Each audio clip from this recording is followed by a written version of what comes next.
네, 유튜브 설춘한 캠퍼스입니다. 자, 오늘은 부동산 어린이, 즉 불인이가 투자해도 절대 실패하지 않는 곳 고르는 방법 두 가지에 대해서 알아보는 시간을 갖도록 하겠습니다. 사실 저의 이러한 여러 가지 어떤 유튜브 방송들 기본적으로 사족을 다는 것을 별로 좋아하지 않습니다. 임팩트 있게 핵심만 하는 그런 스타일이라고 하는 점 널리 양해를 부탁드리겠습니다. 얼마 전에 금융통화위원회가 전격적으로, 사실 뭐 전격적이라기보다는 그만큼 시장이, 실물 경기가 좋지 않았다라고 하는 것을 반증하는 것인데요. 기준금리를 또다시 0.25% 내렸습니다. 그래서 대한민국의 현재 기준금리는 0.5%. 앞으로도 뭐 금리가 그닥 많이 올라갈 것 같진 않습니다. 최소한 지금의 어떤 기준금리 정도를 유지하지 않을까 이런 생각이 듭니다. 사실 뭐 0.5나 0.25나 0.75나 그게 아닌가 이런 생각이 들 정도입니다. 다만 실물 경기가 좋지 않기 때문에 통상은 야, 부동산 투자 좀 조심해야 된다 이런 말씀을 드리고 있었습니다. 그러나 앞으로도 여전히 특히 아파트 가격은 잘 안 떨어질 것 같다는 그런 생각이 듭니다.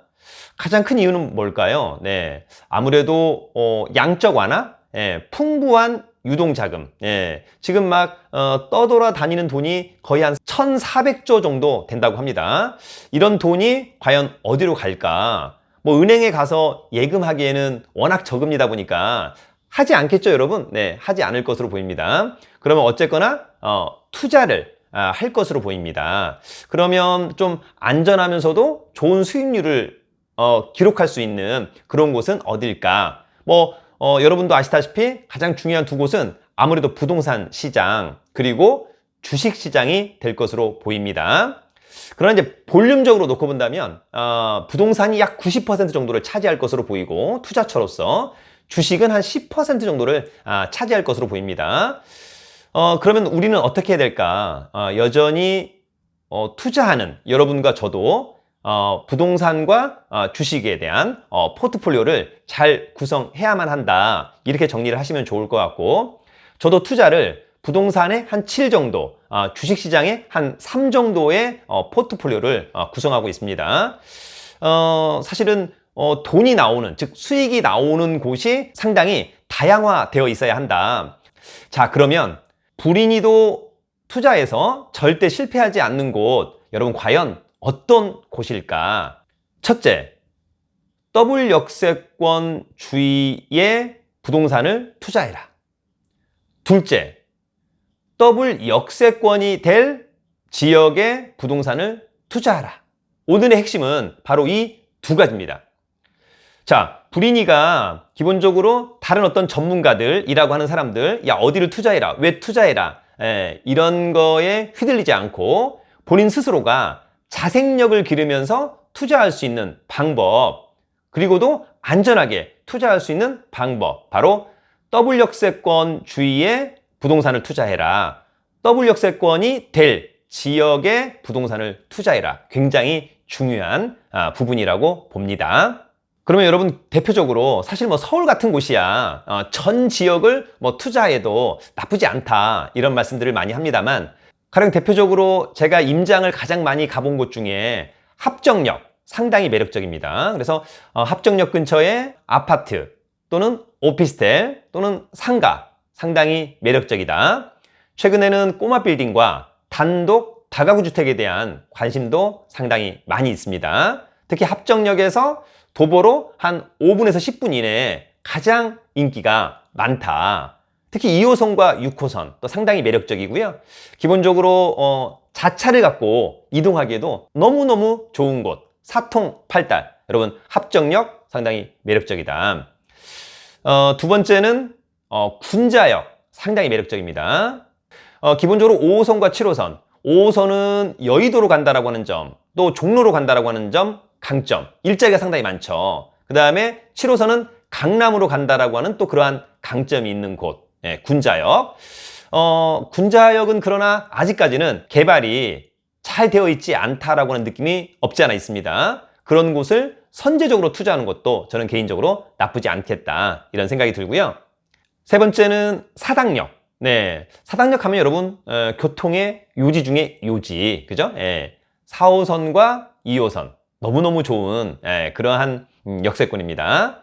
그리고 마지막으로 창동역 얼마나 또 좋습니까, 여러분, 그죠? 네, 1호선과 4호선 그리고 추후에 GTX, 추후에 미래가치, 여러분 창동역 대단히 좋다. 자, 그런데 여러분 사실 뭐 서울은 누구나가 뭐 이야기하지 않아도 이런 곳들 뭐 어떤 분들은 뭐 삼성역이 좋다, 설릉역이 좋다, 뭐 천호역이 좋다, 종로 3가역이 좋다 다 이렇게 이야기할 수 있습니다만 아무튼 투자를 할 때 가장 중요한 것은 역세권, 그 중에서도 더블 역세권 또는 더블 역세권이 될 지역의 부동산, 대표적으로 아파트, 오피스텔, 상가, 단독 다가구주택, 오피스, 즉 빌딩 이런 것들에 대한 관심을 많이 가져보길 권하고요. 그러면 서울을 제외한 수도권의 이런 핵심적인 지역은 어디일까? 여러분 제가 최근에 다녀온 곳 중에 강추하고 싶은 곳이 생겼습니다. 첫 번째, 화서역입니다. 화서역.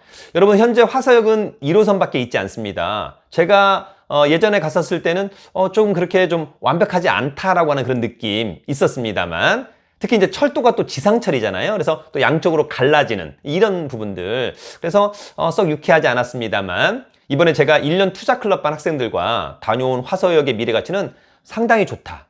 왜? 첫 번째는 현재 1호선, 추후에 신분당선이 이어지는 더블 역세권이 된다라고 하는 점이 있고요. 지금 화서역에서 도보로 한 5분 거리 이내에 스타필드가 지어지고 있다라고 하는 점도 상당히 강점으로 꼽히고 있습니다. 직접 가보니까 근처에 분양을 했던 푸르지오 피가 엄청나게 붙었다. 붙을 수밖에 없었다라고 하는 점도 있었고요. 스타필드 앞쪽에 뭐 이를테면 현대 3단지 등등 이런 것들도 상당히 좋더라라고 하는 점이 있었습니다. 그래서 부동산은 직접 현장에 가봐야 한다. 첫 번째 투자 유망 지역 더블 역세권이 될 화서역을 여러분 한번 유익 있게 봐주기를 바라겠습니다. 자, 여러분 두 번째는 소사역입니다. 소사역. 원래 소사역은 기본적으로 1호선 하나밖에 없었던 거죠. 네, 그런데 서해선이 일단 소사역으로 붙었습니다. 현재는 더블 역세권. 그러나 완벽한 더블 역세권은 2021년도에 될 것으로 보입니다. 소사역에서부터 김포공항, 대곡으로 이어지는 마지막 라인이 완공되는 2021년도 소사역의 미래가치 상당히 좋아질 것으로 보입니다. 부천의 핵심, 여러분 소사역을 한번 눈여겨봐야 될 것으로 보입니다. 자, 여러분 세 번째는 별내역입니다. 여러분 현재 별내역은 뭐예요? 경춘선 하나. 약간 애매하다. 그런데 추후에 GTX가 들어옵니다. 더블 역세권. 또 8호선 연장선이 들어옵니다. 트리플. 대단히 매력적이다. 물론 북쪽으로는 4호선 연장. 그래서 여러분 별내역 근처를 많이 가봐야 합니다. 적극적으로 투자에 임해도 되는 그런 지역이 아닐까 생각해 봅니다. 여러분 네 번째는 안산의 초지역입니다. 안산의 초지역은 현재 더블 역세권, 추후에 KTX 이런 것들이 점점 달라붙는다. 초지역의 미래가치도 상당히 좋다라고 하는 점 한번 말씀을 드리고요. 다섯 번째는 여러분 대곡역입니다. 현재 대곡역 가면 뭐가 있어요? 네, 논밭, 과수원. 그러나 부동산의 가격은 미래가치로 가는 거죠. 그래서 대곡역의 미래가치 너무너무 좋다. 그러면 대곡역을 이용해서 조금 더 좋은 곳으로 갈 수 있는 곳들, 이를테면 화정, 백석 이런 곳들을 좀 집중적으로 좀 봐야 되지 않을까 이런 생각이 듭니다. 그리고 여러분 여섯 번째로 부평구청역 어떨까 이런 생각이 듭니다. 부평구청역은 인천선과 더불어서 7호선, 조만간 7호선 성남역, 추후에 청라로 이어지는 그런 라인이 될 것 같은데 부평구청역의 미래가치 상당히 좋다 이렇게 정리를 해볼 수 있을 것 같고요. 마지막으로는 송도에서 멀지 않은 원인제역, 역시 여러분 원인제역도 더블 역세권이라고 하는 점. 그래서 앞으로 우리가 투자를 할 때 잘 모르겠다, 저나 여러분이나 부동산 어린이나 잘 모르겠다. 그럴 때는 여러분 더블 역세권이 될 지역 또는 현재 더블 역세권인 지역 이상을 적극적으로 투자를 해봐야 될 것 같다. 이런 말씀을 드립니다. 기본적으로 돈이 갈 데가 없다. 풍부한 유동자금. 그래서 코로나 시대에는 아무래도 좀 공장과 상가들은 좀 약간 여의치 않은 그런 시장을 맞이할 것으로 보입니다. 그러나 핵심적인 곳의 상가, 더블 역세권 이상의 아파트, 오피스텔, 그 다음에 단독 다가구주택과 꼬마 빌딩, 오피스는 상당히 좋을 것으로 보입니다. 여러분, 스스로가 자생력과 자신감을 갖는 우리 여러분이 되기를 기원하면서 부동산 투자를 하면서도 반드시 수익을 내야 된다라고 하는 점, 돈 버는 재미만큼 큰 것은 없다. 이렇게 정리합니다. 여러분, 오늘은 여기까지. 여러분, 파이팅!